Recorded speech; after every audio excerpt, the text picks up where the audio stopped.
ओम गण गणपति नमः। हरे कृष्णा। ओम नमः शिवाय। पौष मास की कथा सुनने वाले सभी भक्तों का आज की कथा में दिल से स्वागत है। आप सभी भक्तों का दिन शुभ और मंगलमय हो। भगवान शिव और माता पार्वती का आशीर्वाद आप सभी भक्तों पर सदा सर्वदा बना रहे। तो आइए सुनते हैं आज की बहुत ही सुंदर कहानी और पुण्य फल देने वाली महात्म्य कथा। जय श्री गणेश। हे प्रिय भक्तों, किसी राज्य में एक राजा था। वह बहुत ही प्रभावशाली बुद्धि और वैभव से संपन्न था। आसपास के राजा भी समय समय पर उससे परामर्श किया करते थे। एक दिन राजा अपनी शैया पर लेटे लेटे सोचने लगा कि मैं तो कितना भाग्यशाली हूँ, कितना विशाल हूँ। मेरा परिवार, मेरा अंतपुर कितना समृद्ध है, मेरी सेना भी कितनी मजबूत है और मेरा राजकोष भी कितना बड़ा है। ओ, मेरे खजाने के सामने तो कुबेर के खजाने की भी क्या विशात। मेरे राजनिवास की शोभा देखकर अप्सराएं भी ईर्ष्या करती होंगी। मेरा हर वचन आदेश होता है। यह सारी बातें राजा अपने मन में सोच रहा था। राजा कवि हृदय था और संस्कृत का विद्वान भी था। अपने भावों को उसने शब्दों को पिरोना शुरू कर दिया। 3 चरण बन गए, चौथी लाइन उसकी पूरी ही नहीं हो रही थी। तब तक पूरा श्लोक नहीं बन जाता, तब तक कोई भी रचनाकार उसे बार बार दोहराता रहता है। अपनी वे 3 लाइनें बार बार गुनगुना रहा था। वह लाइनें भी मेरी चिंता रानियां हैं, अनुकूल स्वजन वर्ग है, श्रेष्ठ कुटुंबी जन है, कर्मकार विनम्र और आज्ञापालक है, हाथी घोड़ों के रूप में विशाल सेना है। हे प्रिय भक्तों, लेकिन बार बार गुनगुनाने पर भी चौथा चरण बन ही नहीं रहा था। संयोग की बात है कि उसी रात एक चोर राजमहल में चोरी करने के लिए आया और मौका पाकर वह राजा के शयन कक्ष में घुसकर राजा के पलंग के नीचे दुबक कर बैठ गया। चोर भी संस्कृत भाषा का विज्ञ और आशु कवि था। समस्या पूर्ति का उसे अभ्यास था। राजा द्वारा गुनगुनाए जाते श्लोक के 3 चरण चोर ने सुन लिए। राजा के दिमाग में चौथी लाइन बनी नहीं रही थी। यह बात चोर ने जान ली, लेकिन 3 लाइनें सुनकर उस चोर का कवि मन भी उसे पूरा करने के लिए मचलने लगा। वह चोर भूल गया कि वह एक चोर है और राजा के कक्ष में चोरी करने के लिए घुसा है। अगली बार राजा ने जैसे ही वे 3 लाइनें पूरी की, चोर के मुंह से चौथी लाइन निकल पड़ी।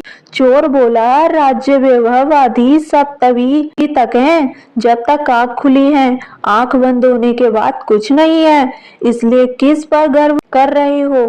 चोर की इस पंक्ति ने राजा की आंखें खोल दी। उसे सम्यक दृष्टि मिल गई। वह चारों ओर विश्व नेत्रों से देखने लगा। ऐसी ज्ञान की बातें किसने कही, कैसे कही? उसने आवाज दी तो पलंग के नीचे जो भी है वह मेरे सामने उपस्थित हो। चोर सामने आकर खड़ा हो गया। फिर हाथ जोड़कर चोर राजा से बोला, हे राजन, मैं आया तो चोरी करने था, लेकिन आपके द्वारा पढ़ा जा रहा श्लोक सुनकर यह मैं भूल गया कि मैं तो चोर हूँ। मेरा काव्य प्रेम उमड़ पड़ा और मैं चौथे चरण की पूर्ति करने का दुस्साहस कर बैठा। हे राजन, मैं अपराधी हूँ, मुझे क्षमा कर दो। फिर राजा ने कहा कि तुम अपने जीवन में चाहे तो कुछ भी करते हो। इस क्षण तो तुम मेरे लिए गुरु हो। तुमने मुझे जीवन के यथार्थ का परिचय कराया। आंख बंद होने के बाद भी कुछ भी नहीं रहता, यह कहकर तुमने मेरा सत्य से साक्षात्कार करवा दिया।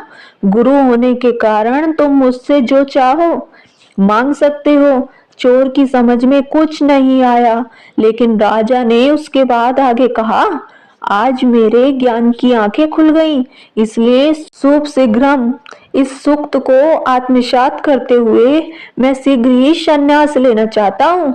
राज्य अब तृण के समान प्रतीत हो रहा है। तुम यदि मेरा राज्य चाहो तो मैं उसे सहर्ष देने के लिए तैयार हूँ। फिर चोर बोला कि हे राजन, आपको जैसे इस वाक्य से बहुत पाठ मिला है, वैसे ही मेरा मन भी बदल गया है। मैं भी संन्यास स्वीकार करना चाहता हूँ। राजा और चोर दोनों सन्यासी बन गए। एक ही पंक्ति ने दोनों को संपादित कर दिया। यह है सम्यक दृष्टि का परिणाम।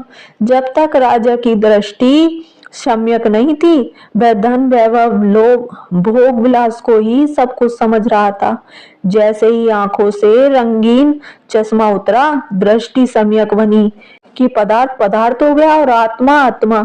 जय श्री राधे कृष्ण, हर हर महादेव। तो यह थी आज की एक छोटी सी कहानी। अच्छी लगी हो तो कमेंट बॉक्स में जरूर बताइएगा। तो आइए अब सुनते हैं आज की महात्म्य कथा। ओम नमो नारायणाय। पिछले अध्याय में हमने जाना था कि किस प्रकार भगवान श्री गणेश के विवाह के लिए सभी लोगों ने प्रस्थान किया था, लेकिन एक जगह पर जाकर गणेश जी थोड़ा ठहर गए, क्योंकि उनका कहना था कि जब तक श्री हरि मुक्त होकर यहाँ नहीं आ जाते तब तक यह विवाह संभव नहीं हो सकता। जिस रास्ते से भगवान श्री गणेश सभी लोगों के साथ अपनी बारात लेकर जा रहे थे, उससे केवल 1 योजन दूर ही गंडकी नगर था। तब वहीं पर वे सभी रुक गए। तब उसके बाद गणेश जी ने सबसे पहले उग्रकर्ण के पास दूत रूप में नंदेश्वर जी को भेजा। जब नंदेश्वर जी ने उग्रकर्ण के महल में प्रवेश किया तो आगे क्या हुआ, इसका वृतांत हम आज के इस अध्याय में सुनेंगे। तो आइए शुरू करते हैं। दैत्यों ने सूर्य के समान दिव्यमान एवं सुदृढ़ काय नंदेश्वर को देखा तो वे भयभीत हो गए। सभा में निर्वत छा गई। दैत्यराज का संकेत मिलने पर नंदेश्वर उसे अभिवादन कर आसन पर बैठ गए।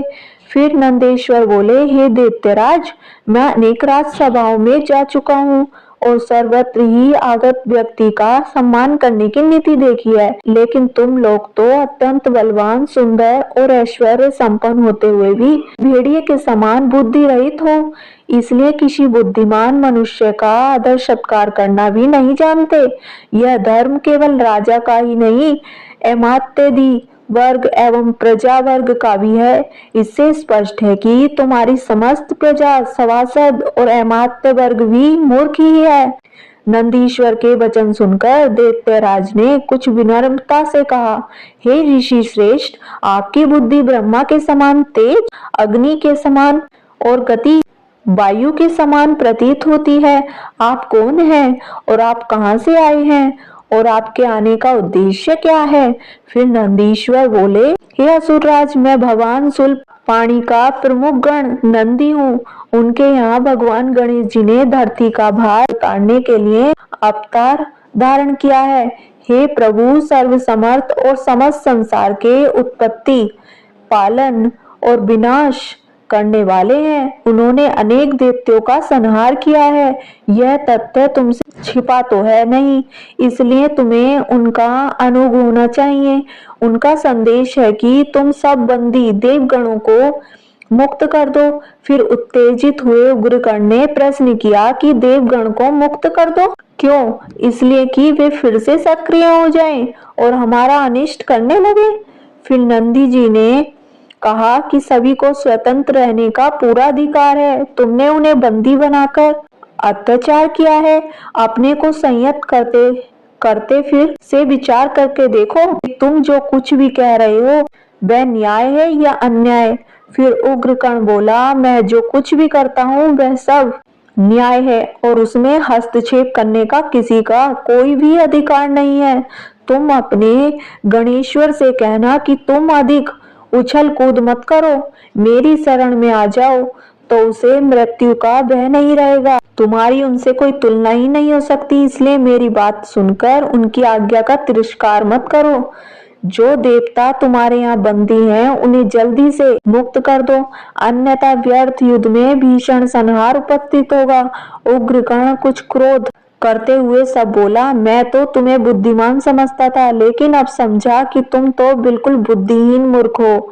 अरे, जिन्हें बंदी बनाया है उन देवताओं को मैं कैसे स्वतंत्र कर दूं?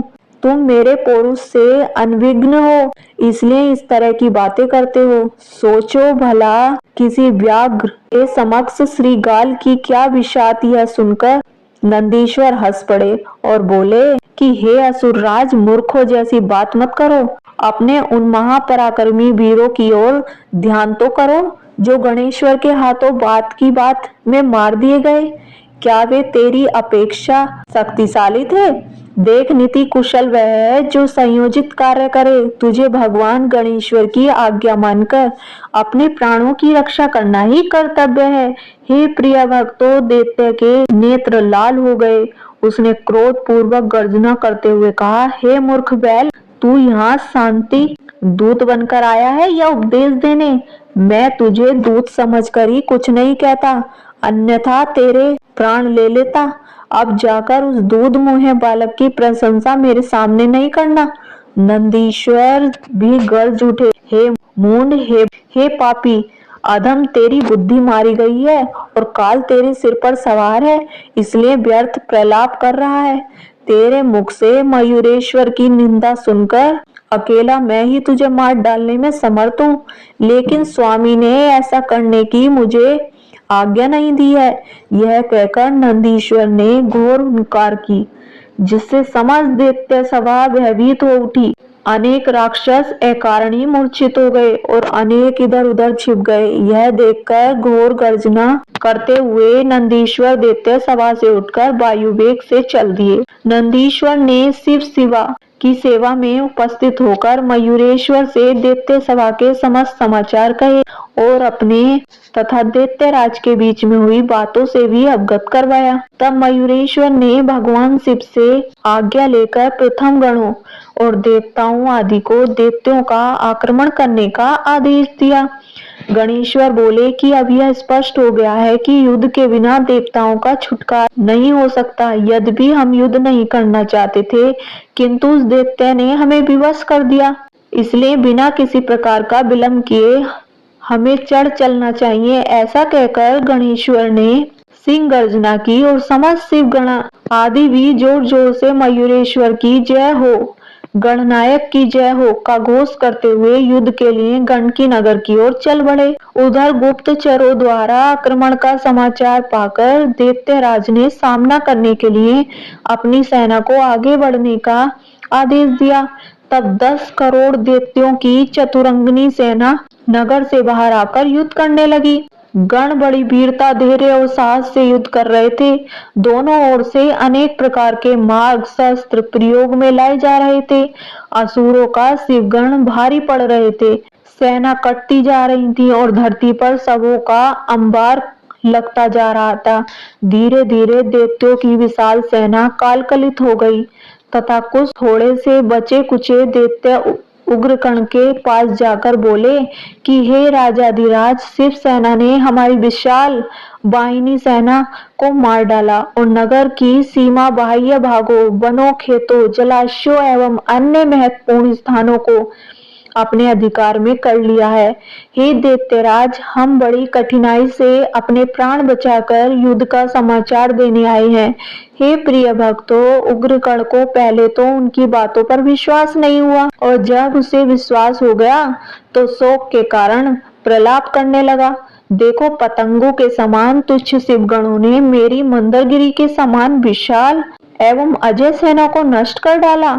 अब क्या किया जाए? अमात्य ने उसे समझाया कि हे महाराज, अभी हमारे पास असंख्य सैनिक और सब प्रकार के साधन उपलब्ध हैं। आप आज्ञा दीजिए जिससे कि युद्ध भूमि में फिर से सेना भेजी जा सके, तो शिवगण अवश्य ही पराजित हो जाएगा। उग्रकर्ण ने कुछ प्रशंसा व्यक्त करते हुए कहा कि अच्छा, इस बार अधिक पराक्रमी सेना भेजी जाए, उसकी संख्या भी पहले से अधिक रहे। मैं स्वयं भी युद्ध क्षेत्र में पहुंचता हूँ। अब पहले से अधिक विशाल दैत्य सेना रणभूमि में जा पहुंची। उग्रकर्ण स्वयं भी अश्व पर सवार होकर वहां पहुंचा और उसने वीरों की भीषण करने का आदेश दिया। इस प्रकार दैत्यगण प्राणों का मोह छोड़कर युद्ध करने लगे, इसलिए शिव गणों के पांव उखड़ गए और वे राक्षसों के सामने पीछे हटने के लिए विवश हो गए। यह देखकर स्वयं मयूरेश्वर अपने वाहन मयूर पर सवार होकर युद्ध में आ डटे। शिव जी भी नंदीश्वर पर आरूढ़ होकर युद्ध करने लगे। शिव गणों ने फिर से असुरों को काटना प्रारंभ कर दिया। नंदीश्वर ने उग्रकर्ण का मुख से प्रहार किया। तथा उसका घोड़ा मार डाला और उसका छत्र तोड़ दिया। दैत्यराज दूसरे घोड़े पर बैठकर आया। तभी उसके अमात्य कौस्तुभ और मित्र नामक 2 दैत्यों ने उसे विश्वास दिलाया कि हे असुर राज, शत्रुओं को नष्ट किए बिना हम आपको अपना मुख नहीं दिखाएंगे। निश्चय मानिए कि हमें कोई भी परास्त नहीं कर सकता। उग्रकर्ण ने थोड़ी सी चैन की सांस ली। युद्ध जोरों पर चल पड़ा। शिवकर्ण असुरों का पराक्रम सहन करने में असमर्थ रहे, इसलिए विजय श्री असुरों के ही गले पड़ी। मयूरेश की सेना बहुत दूर तक पीछे धकेल दी गई। विजय दैत्य सेना विजय गीत गाती हुई नगर में पहुंची। अब वीरभद्र, नंदीश्वर एवं मयूरेश परस्पर विचार करने लगे कि क्या किया जाए। निश्चय हुआ शत्रु को अधिक संभलने न देने के उद्देश्य से तुरंत ही घोर आक्रमण किया जाए। वही किया गया और दोनों की सेनाएं युद्ध में डट गईं। घोर युद्ध हुआ। एक बार तो रानंद मूर्छित हो गए, किंतु मित्र और कस्प दोनों मारे गए एवं बहुत सी राक्षसी सेना का संहार हो गया। शेष सेना भाग खड़ी हुई और विजय शिवकर्ण मयूरेश की जय करते हुए विजय उल्लास मनाने लगे। अपनी सेना को पराजित हुए देखकर दैत्यराज ने फिर से विशाल सेना के साथ युद्ध भूमि में प्रवेश किया और घोर युद्ध करने लगा। उसके साथ अमरश्मय आदि 7 महारथी भी आए थे। उन्होंने पृथक पृथक 7 व्यूहों की रचना की थी। यह देखकर गणेश्वर एवं मयूर पर सवार हुए और नंदी, पुष्पदंत आदि वीरों के साथ उन व्यूहों को तोड़ने के लिए उद्देश्य से बढ़े। 10 लाख वीरों के साथ भूतनाथ शिव एवं विकट नामक वीर थे। वीरभद्र और शनानन के साथ भी असंख्य सैनिक थे। अति गतिवान, साहसी और विजय की इच्छा वाले अत्यंत दुरादर्श वीरों की मयूरेश्वर पक्ष में भी विशाल वाहिनीचा शिव पक्ष के वीरों ने अपने प्राणों की बाजी लगा दी, जिसके फलस्वरूप 7 दैत्य महारथी मारे गए।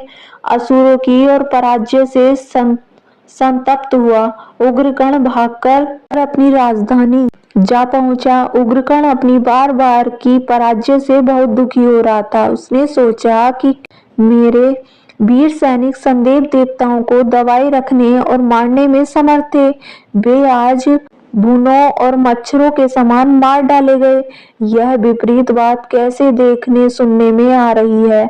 अब देखो शिव गणों का मद और उत्साह कैसे बढ़ गया है। जैसे भी हो उनको बस में करना ही होगा। फिर उग्रेशन ने अमात्य से परामर्श लिया तो उन्होंने उसे धीरज रखने के लिए आश्वस्त किया और फिर से विशाल सेना के साथ युद्ध में जाने का प्रोत्साहन देते हुए बोले कि हे राजाधिराज, आप चिंतित ना हो।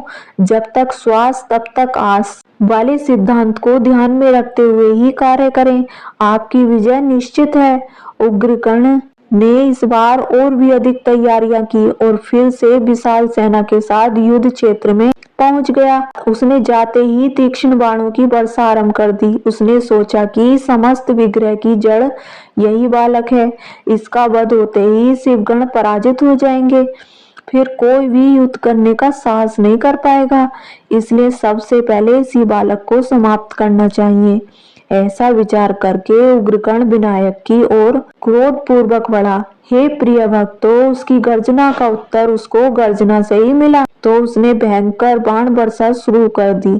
मयूरेश्वर ने भी उसके सभी बाण काट डाले और अपने बाणों से उसे पीड़ित करने लगे। दैत्य ने भगवान भास्कर का स्मरण किया और सूर्य प्रदत्त दिव्यास्त्र को धनुष पर चढ़ाकर मयूरेश पर छोड़ दिया, लेकिन गणेश्वर के पशु प्रहार से उसके हजारों टुकड़े हो गए। उसके हाथ के भी सैकड़ों खंड हुए और धनुष धरती पर आ गिरा।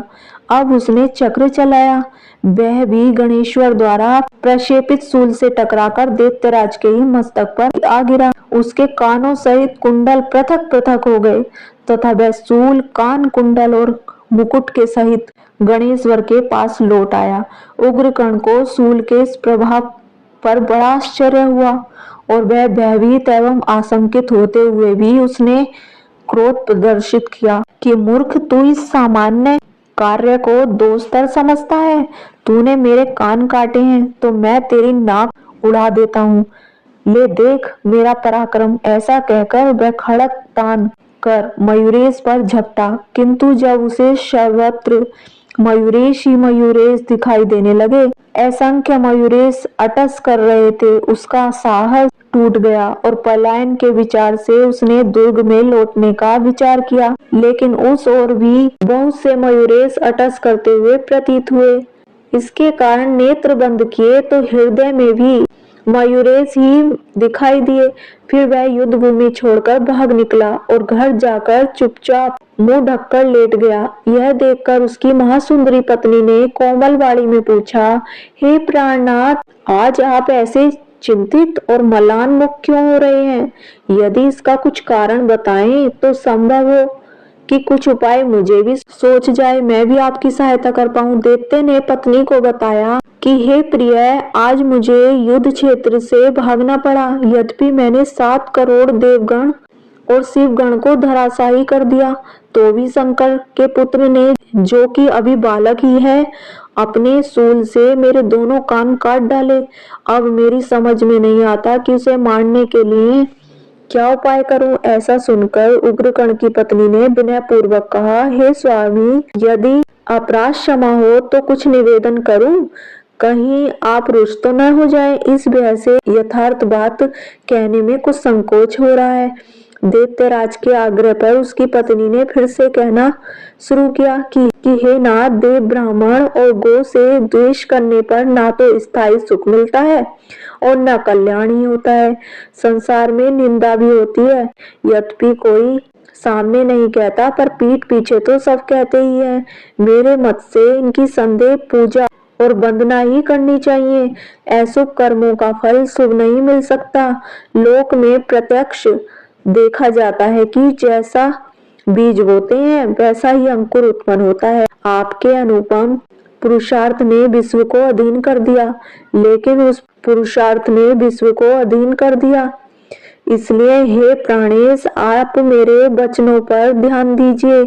आप सभी देवताओं को मुक्त करके जगदीश्वर गणराज की शरण में जाइए, वे प्रभु आपको क्षमा कर देंगे। यदि आप मेरे निवेदन को नहीं मानेंगे तो आपको पछताना पड़ेगा। अपनी सहधर्मिणी के वचन उसे विषयुक्त तीर के समान प्रतीत हुए और वह लाल नेत्रों से उसकी ओर देखता हुआ बोला, मैं तो तुम्हें बहुत चतुर समझता था, किंतु तुमने तो मुझे वीर कर्म से विमुख करने और उत्साह भंग करने वाली बात कह दी है। तुम्हारे वचन मान कर तो मुझे सर्वत्र अपयश ही प्राप्त होगा। शत्रु कितना भी प्रबल हो, उसकी मन से भी प्रशंसा करना अथवा संग्राम छोड़कर आत्मसमर्पण करना तो अत्यंत ही निंदनीय कर्म है।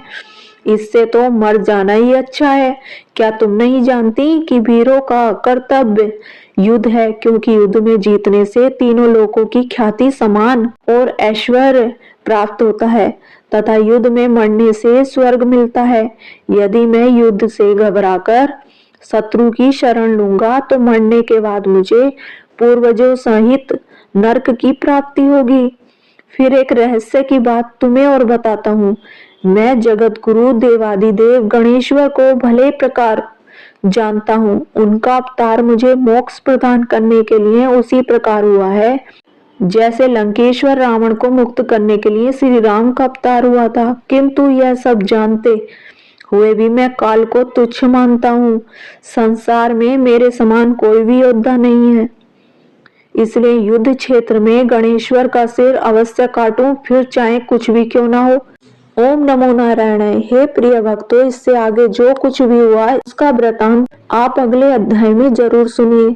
तो कैसी लगी आपको ये कथा? अगर आपको ये कथा अच्छी लगी हो और आपको हमारी वीडियो पसंद आई हो तो वीडियो को लाइक करें, चैनल को सब्सक्राइब करें और कमेंट बॉक्स में हर हर महादेव अवश्य लिखें। धन्यवाद।